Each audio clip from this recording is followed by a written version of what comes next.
Salut, jumpa lagi di channel YouTube Opera Obrol Prancis dengan video-video pembelajaran yang mantap, komprehensif, dan terstruktur. Ça va? Oui? Yuk kita lanjutkan sekarang les types de mots-nya. Ya. Sesudah di video sebelumnya saya membahas tentang le, la, les, un, une, des. Nah sekarang kita tambahkan, kita naikkan nih tingkat kesulitannya, niveau de difficulté-nya, level of difficulty-nya. Oke? Teman-teman harus mengetahui basis ini dulu, maka untuk yang baru nonton, tonton video sebelumnya ya, supaya belajarnya runut.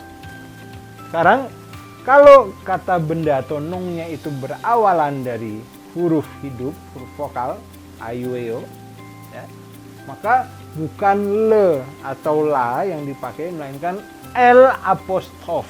Tuh, jadi kalau teman-teman ada yang sudah pernah baca, lihat teks di bahasa Prancis, kok ada l apostrof? Nah itu dia menggantikan le dan la, karena oh lihat kok sama ini ya, tuh ada M, ada F, maskulan, feminin, L apostrof ya. Karena apa? Karena prinsip dasarnya adalah huruf vokal nggak boleh ketemu huruf vokal, itu sama ya. Jadi nggak boleh misalnya l'avion, la usine, nggak boleh itu seperti itu. Jadi wow, ngurangin kerjaan kita, tinggal menghafal bahwasanya oh ya kalau huruf vokal pakainya L apostrof. Itu simpel kan? Ya, ngurangin pekerjaan loh. Ini ang nya tetap sama. Nah, yang harus teman-teman ketahui juga, adanya apostrof itu jangan menghentikan bacaan. Jadi tidak ada jeda. Ya, contoh yang ini yang pertama nih masih ingat? Kalau orang yang masih suka atau ingatlah pernah kirim pos ya, lewat kantor pos, suratnya kirim itu kan ada tuh di amplopnya tuh par avion, itu bacanya par avion bahasa Prancis tuh, artinya by airplane gitu, lewat pesawat terbang dikirimnya gitu, par avion. Nah ini maka avion ini adalah pesawat terbang. Oke. Lihat itu, ini adalah kata benda yang maskulan, dia berawalan dari huruf vokal, maka bukan le avion. on, ya. Nah nggak boleh le avion, maka dibikin l apostrof. Itu sama prinsipnya seperti kalau je m'appelle, kan m apostrof itu sama ya. Bukan je a, jadi tidak ada jeda oleh apostrofnya. Ini juga sama, bukan l avion tapi disambung tuh, makanya saya buat garisnya itu l'avion, seolah-olah dia adalah satu kata l'avion, padahal itu ada artikelnya tuh, L apostrof bentuknya ya. L'avion ya. The airplane. Nah ini bentuk plurialnya, the airplanes.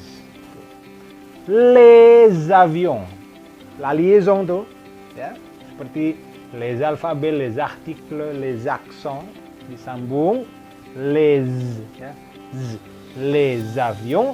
Dan ini masih sama prinsipnya, membuat plurialnya tambahkan S dari singulier-nya.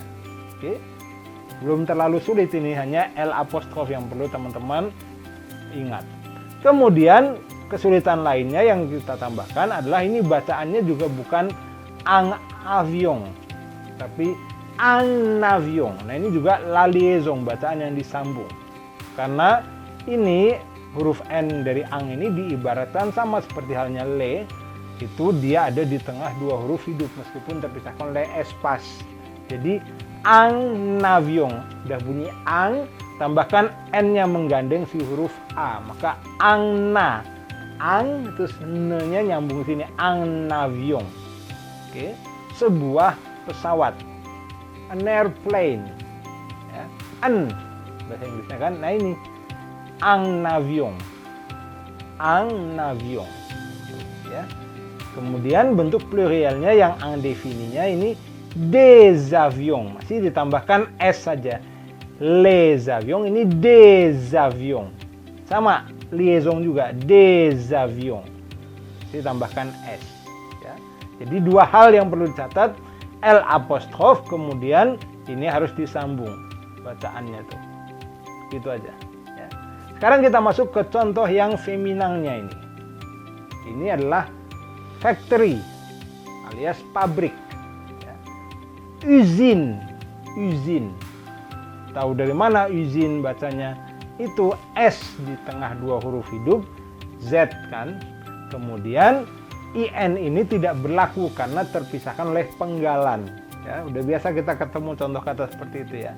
Terpisahkan oleh penggalan maka tidak berlaku. Infinitif kan, bukan angfangnitif ya. Infinitif. Nah ini L apostrof, ingat tidak ada jeda, tidak ada pemisahan bacaan. Disambung. L'usine, seolah-olah dia LUS terus. Ya. Jadi l'usine, l'usine. Okay. Lausanne, itu sama tuh, ujungnya bunyinya begitu. L'usine. Ya. Kemudian les usines. Ya. The factory, the factories. Les usines, les u. Dilatih ya. Huruf U-nya harus natif pronunciation-nya. Les usines, nggak boleh les usines, nggak boleh. Nggak boleh juga les usines, harus les u. Latih itu ya, supaya kemampuan teman-teman mantap. Les usines. Sekarang kita masuk ke yang indefininya. Ini juga sama, tetap bacaannya disambung nih. Une usine. Kenapa? Karena E dari un ini kan samar-samar, lebih dominan bunyi N-nya. Un.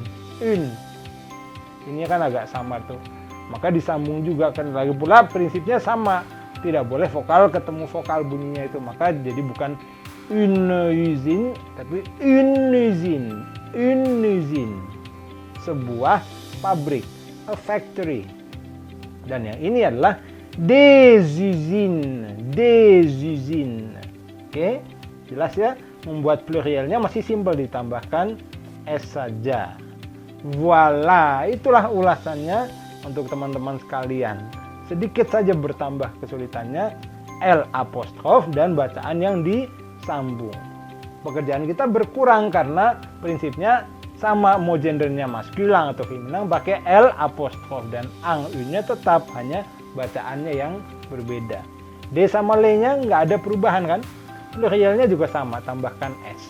Nah, di video berikutnya kita akan lihat contoh-contoh yang lain tuh akhirannya tuh. Nah ini yang mungkin paling menyulitkan untuk dipahami untuk yang baru mulai belajar. Tapi nggak ada katanya, aduh saya nggak mau belajar yang ini. Nggak bisa, kita nggak bisa lari, nggak bisa men-skip, lewatkan aja, nggak bisa. Semua harus dipelajari karena semua ini perlu kita ketahui.